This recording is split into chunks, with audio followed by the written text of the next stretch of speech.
How to change language in PC and laptop. Hello everybody and welcome back to our channel. So let's get started without any further ado. So for that, first of all, you want to go ahead and in the search bar, search for settings. Once you search for it, go ahead and tap open. Once you're in this kind of interface, go ahead and simply tap on time and language in your left hand side. From here, you'll find different options. So go ahead and tap on language and reason. As you can see, I have set it to English. So first of all, you want to go ahead and tap on add a language. Go ahead and search the language that you'd like to install and simply press onto it, then tap on next. And just like so, tap on install.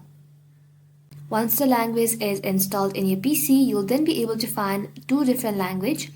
So if you would like to use this language, you want to go ahead and simply press onto it and drag it above right over here, and also simply tap on this drop down, and just like so you'll then be able to select your language, and in that way you'll then be able to change language in your PC and laptop.